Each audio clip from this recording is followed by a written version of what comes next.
चलिए सबसे पहले बात कर लेते हैं विवादों की। तो आजकल छोटी सी बात पर भी परिवार में एक दूसरे के लिए हथियार खिंच जाते हैं। खून के रिश्तों में भी खून की प्यास नजर आती है। सुनी मालवा के चौकीगवा गांव में ट्रैक्टर निकालने को लेकर के विवाद हुआ और इसमें चचेरे भाई ने भाई और भाभी पर कुल्हाड़ी से हमला कर दिया। जब शोर मचा तो लोगों ने बीच बचाव करवाया और घायलों को अस्पताल पहुंचाया, लेकिन अस्पताल ले जाते वक्त भाई की मौत हो गई। वहीं भाभी का इलाज जारी है। सुनी मालवा पुलिस मौके पर मौजूद है। दूसरी तस्वीर आप देख रहे हैं दतिया की। ये सिविल लाइन थाना क्षेत्र में मामला सामने आया है। जमीनी विवाद को लेकर दो पक्षों में विवाद हो गया और विवाद इतना बढ़ गया कि आपस में गोलियां चल गई। इस फायरिंग में दो लोग गंभीर रूप से घायल हुए हैं, जिनका इलाज जारी है। चलिए अब आपको जबलपुर की तस्वीर दिखाते हैं। यहाँ बच्चों के बस्तों का तकिया बना करके मास्टर जी सोते हुए नजर आए हैं। नंदग्राम में सरकारी स्कूल में शिक्षक सोता हुआ नजर आया। विनोद मांझी बच्चों को क्लासरूम से भगाते हैं, कपड़े उतारते हैं और फिर सो जाते हैं। क्लासरूम में शिक्षक के सोने का वीडियो सामने आया है। बीईओ ने शिक्षक विनोद मांझी को अब सो कॉज नोटिस यानी कि कारण बताओ नोटिस जारी किया है। तो आप देखिए किस तरह से इस स्कूल में पढ़ाई हो पाती होगी। सीएम राइस तक हम पहुंच गए हैं, लेकिन उसके बाद सरकारी स्कूलों की हालत जरा आप देखिए। यहाँ पर दारू के नशे में पहुंचते हैं पहले शिक्षक, शराब के नशे में धुत अपने कपड़े उतारते हैं और बच्चों को क्लास से भगा करके उनकी बस्ते को आप देखिए किस तरह से तकिया बना करके ये स्लीपिंग क्लास यहाँ पर ले रहे हैं। मास्टर जी की स्लीपिंग क्लास आप देखिए, ये वीडियो सामने आया है और उसके बाद अब बीईओ कह रहे हैं कि इनके खिलाफ कार्रवाई की जाएगी।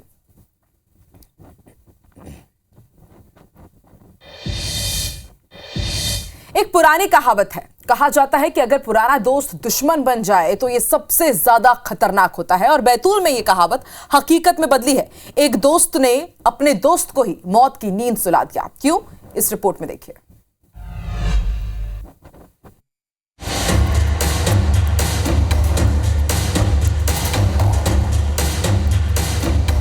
बैतूल में पुराने विवाद के चलते एक नाबालिग युवक की चाकू घोंपकर हत्या कर दी गई। पड़ोसियों ने एक आरोपी को पकड़कर पुलिस के हवाले किया तो दो आरोपी वहीं फरार हो गए। पुलिस के मुताबिक मृतक लक्की और आरोपी लक्ष्य पहले से दोस्त थे। किसी बात को लेकर दोनों के बीच विवाद हुआ था, जिसके बाद आरोपी ने दो दोस्तों के साथ मिलकर इस घटना को अंजाम दिया। नाबालिग बालक था, उसके द्वारा जो है चाकू से 3 वार उसके पेट में किए गए, जिससे उसका खून बहने लगा और वो वहीं बेहोश हो गया।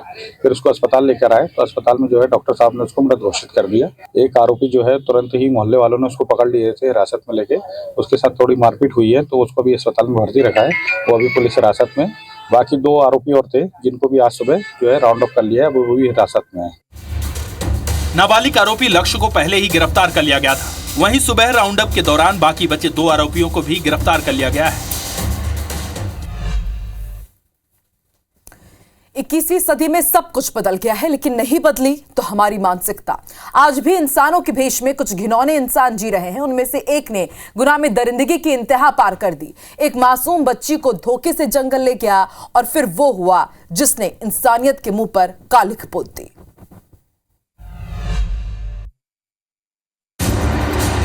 गुना के म्याना में मासूम बच्ची के साथ दरिंदगी का मामला सामने आया है। आरोपी बच्ची को मक्के के पैसे दिलाने के बहाने जंगल ले गया और वहां दुष्कर्म की घटना को अंजाम दिया और फरार हो गया। इधर बच्ची के माँ बाप ढूंढते हुए परेशान होते रहे। जब 1 किलोमीटर दूर बच्ची मिली तो पुलिस और परिजन भी देखकर हैरान रह गए। बच्ची की हालत नाजुक होने के कारण भोपाल रेफर कर दिया गया है। तेरी बच्ची को कोई मेरे साथ बैठा दे, ये दुकान रही वहाँ भी लेकर आएगा तेरे 100 रुपये वापस। तो वहाँ जाकर साहब 300 रुपये थे, मका के और न खोसले और जंगल में बलात्कार बच्ची का कर दिया। 8 साल की बच्ची थी। एक नाबालिग बच्ची के साथ में दुष्कर्म की घटना हुई है। बच्ची को तत्काल डायल 100 के माध्यम से यहाँ जिला चिकित्सालय में लाया गया। यहाँ पर प्राथमिक कार्रवाई महिला थाना प्रभारी के द्वारा की जा रही है। शीघ्र ही हम लोग आरोपी को दस्तक करने की कोशिश कर रहे हैं। पुलिस के मुताबिक 4 थाने की टीम आरोपी की तलाश में जुटी हुई है। जल्द ही उसे गिरफ्तार कर लिया जाएगा।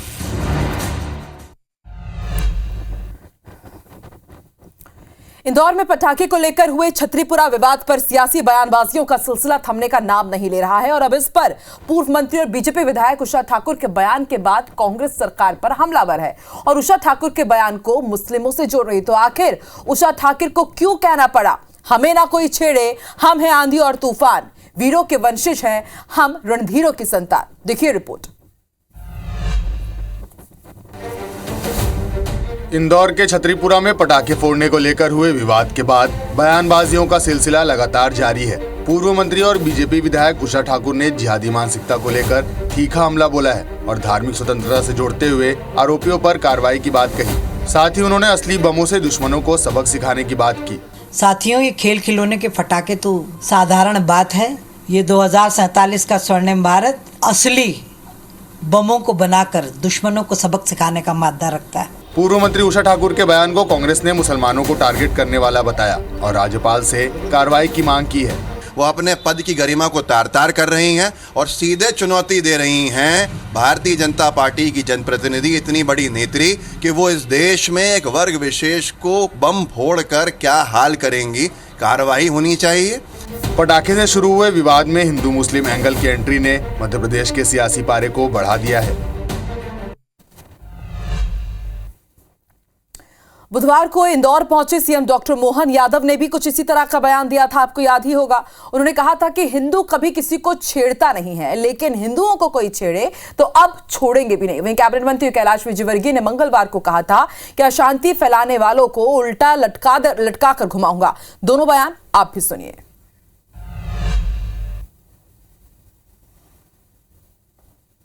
और ये फूटते फटाके फूटने दो भाई, यही तो दिवाली का आनंद है। जोरदार ताली बजाओ आनंद के साथ। एक एक आवाज दुश्मन की छाती में बंदूक की गोली की तरह लग रही है।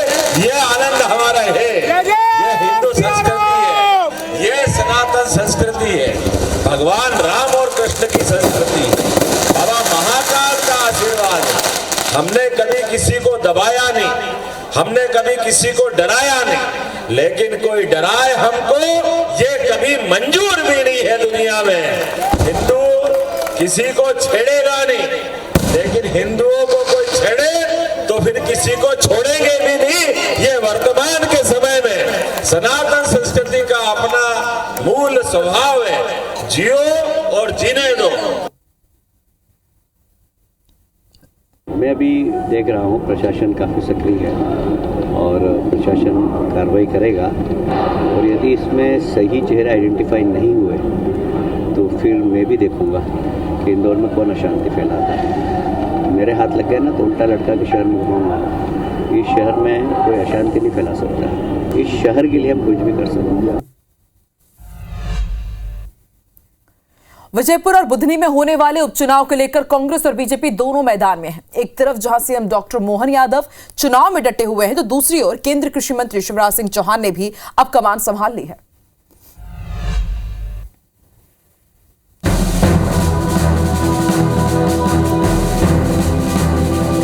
मध्य प्रदेश में उपचुनाव को लेकर सभी दिग्गज मैदान में जुटे हैं। केंद्रीय कृषि मंत्री शिवराज सिंह चौहान ने भी इसी कड़ी में बायागांव में चुनावी सभा को संबोधित कर कांग्रेस पर जमकर निशाना साधा। उन्होंने कहा कि कांग्रेस ने 55 साल में क्या किया, पिछड़ा मध्य प्रदेश दिया था, जिसे हमने विकसित प्रदेश बनाया है। आज बुधनी के रेहटी से भी रेल निकलने वाली है। अब इस क्षेत्र से भाई रमाकांत भार्गव चुनाव लड़ रहे हैं। जनता का दादा 2 मिनट रुक जाओ, रमाकांत भार्गव जी को और भारतीय जनता पार्टी को मिल रहा है। हम झारखंड में भी जीतेंगे और हम बुधनी में भी शानदार विजय प्राप्त करेंगे। जनता का प्यार और आशीर्वाद भरपूर। शिवराज सिंह ने कहा कि कांग्रेस पार्टी हमेशा से ही झूठ बोलती है और झूठ परोसती है। इनका जनता के सुख दुख और देश के विकास से कोई वास्ता नहीं है, जबकि प्रधानमंत्री नरेंद्र मोदी गारंटी पूरी करने की गारंटी है।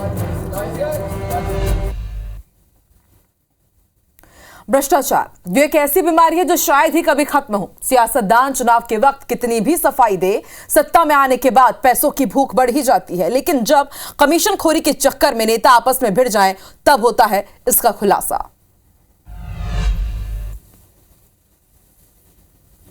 नगर निगम में इन दिनों कमीशन को लेकर बवाल मचा हुआ है। वार्ड 46 में डिवाइडर पर रेलिंग निर्माण का निरीक्षण करने पहुंची महापौर और पार्षद कमीशन को लेकर आपस में भिड़ गए। एक दूसरे पर कमीशन खोरी के आरोप लगाने का ये वीडियो तेजी से वायरल हो रहा है।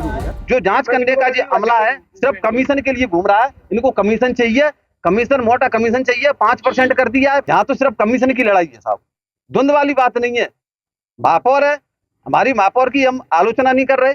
महापौर है बीजेपी में सम्माननीय, पर लेकिन कमीशन की लड़ाई चल रही है। मेन तो ये है, शिकायतें अनिश्चितताएं बढ़ती गई है कि यहाँ जाली मेरे खड़ने से खड़ गई है जाली, और अभी मुझ पे फाइल नहीं है। फाइल में जो भी उसमें लिखा होगा उसके कायदे कानून से काम होगा, अन्यथा नहीं काम होगा। यहाँ पे जो भी दोषी होगा उसके खिलाफ कार्रवाई करेंगे। वहीं जब कार्यपालन यंत्री नवनीत शर्मा से पूछा गया कि रैलिंग के भ्रष्टाचार में कौन कौन शामिल है, तो वो मीडिया के सवालों से भागते हुए नजर आए। एमपी में विजयपुर बुधनी उपचुनाव प्रचार के लिए पहुंचे कांग्रेस नेता सचिन पायलट ने प्रेस कॉन्फ्रेंस करके मोहन सरकार को जमकर घेरा। जो नेता ने 400 पार का अहंकार तोड़ दिया। अब राहुल गांधी अधिक सीटों के साथ नेता विपक्ष है, इसलिए सरकार अपने अपनों को जो फायदा पहुंचा रही है वो नहीं पहुंचा पा रही है। उन्होंने प्रदेश की मोहन सरकार को भी आड़े हाथों लिया। सचिन पायलट ने मीडिया से बातचीत करते हुए कहा कि कांग्रेस ने महाराष्ट्र में 5 गारंटी जारी की है तो बीजेपी इसे फ्रीबीज बताती है। जब खुद बीजेपी लाडली बहना और मुफ्त राशन योजना चलाती है तो वो फ्रीबीज नहीं है। किसी गरीब वंचित को अगर कांग्रेस की सरकार कुछ अनुदान देना चाहे, मदद देना चाहे, वो रेवड़ी है, वो फ्री भी है। और खुद आप श्रेय ले रहे हैं कि हम देश में 80 करोड़ लोगों को फ्री भोजन करा रहे हैं। पायलट ने शिवराज सिंह चौहान को लेकर कहा कि लाडली बहना इतनी अच्छी योजना थी, फिर भी चौहान को हटा दिया गया। 11 महीनों में एमपी में लॉ एंड ऑर्डर फेल है। हर क्षेत्र में देखता हूँ मैं, मध्य प्रदेश में सिर्फ प्रचार प्रसार, अखबार और फोटो छप रही हैं, लेकिन धरातल पर ग्रामीण क्षेत्रों में विकास ठप है, लॉ एंड ऑर्डर बिल्कुल चरमरा गया है। पायलट ने कांग्रेस की चुनावी फ्लाइट उड़ा दी। कांग्रेस का तीखा वार विजयपुर बुधनी पर कितना असरदार होगा, 23 को इसका पता चल जाएगा। फिलवक्त सियासी तीरों के तरकशों में अभी बहुत कुछ बाकी है। विवेक पटैया, IBC 24, भोपाल।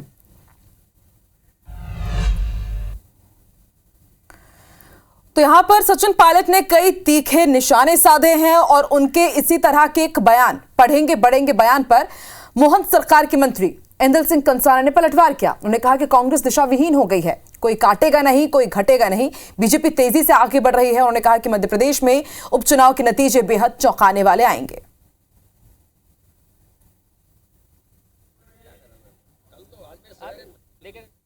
कांग्रेस दिशा भूल हो गई है, कोई बटेगा नहीं, कोई घटेगा नहीं। भारतीय जनता पार्टी बड़े तेजी के साथ यहाँ कार्य कर रही है और आप जब रिजल्ट देखेंगे चौंकाने वाले आएंगे। इतने बड़े बम्पर मेजॉरिटी के साथ जीत होगी भारतीय जनता पार्टी की, वहाँ किसी की निगाह भी नहीं जा सकती, इतने अंतर से चुनाव जीते।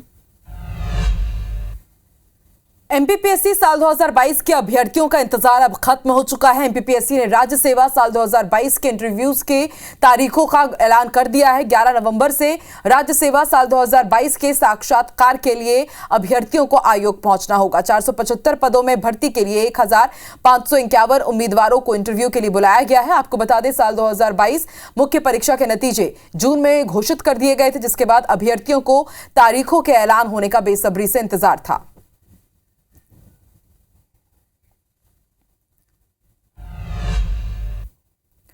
बुवाई के सीजन में जहां एक और विदिशा में खाद की किल्लत के चलते किसान परेशान हैं, तो वहीं दूसरी ओर निजी दुकानदार महंगे दामों पर डीएपी बेचकर मोटी कमाई कर रहे हैं। खाद की मारामारी और कालाबाजारी के बीच किसान पिसता जा रहा है और अब इस पर प्रशासन ने एक्शन लिया है। एक ओर फसल बुआई के समय खाद की मारामारी चल रही है, तो दूसरी ओर कालाबाजारी। विदिशा में ऐसे ही मामले पर प्रशासन ने एक्शन लिया है और जत्रापुरा रामलीला मैदान रोड की केके एग्रो सॉल्यूशन दुकान पर दबिश दी गई। तहसीलदार ने अनियमितता पाए जाने पर आवश्यक वस्तु अधिनियम के तहत दुकान संचालक पर कार्रवाई करने की बात कही है। और भी बाकी लोग हैं जो मतलब 1950 और 2000 के लगभग देते हैं बोरी, और उसके साथ नैनो डीएपी यूरिया की बोतल भी देते हैं। तो सर जो रेट है उस पर मिलना चाहिए, वो तो अधिक मूल्य पर खाद का विक्रय किया जा रहा है। स्टॉक का मिलान किया गया तो स्टॉक के मिलान में भी भिन्नता पाई गई। उपरोक्त दुकानदार के विरुद्ध आवश्यक वस्तु अधिनियम के तहत कार्रवाई की जाएगी। यहाँ सरकार के डीएपी के तय दाम 1350 रुपए प्रति बोरी की बजाय 1950 रुपए प्रति बोरी के हिसाब से खाद बेचने की बात सामने आई है। साथ ही खाद के स्टॉक में भी अनियमितता पाई गई है। मध्य प्रदेश के बुलेटिन में बस इतना ही। मुझे दीजिए इजाजत। आगे देखिए अमर बानी हमर गोट, रचना नितेश के साथ।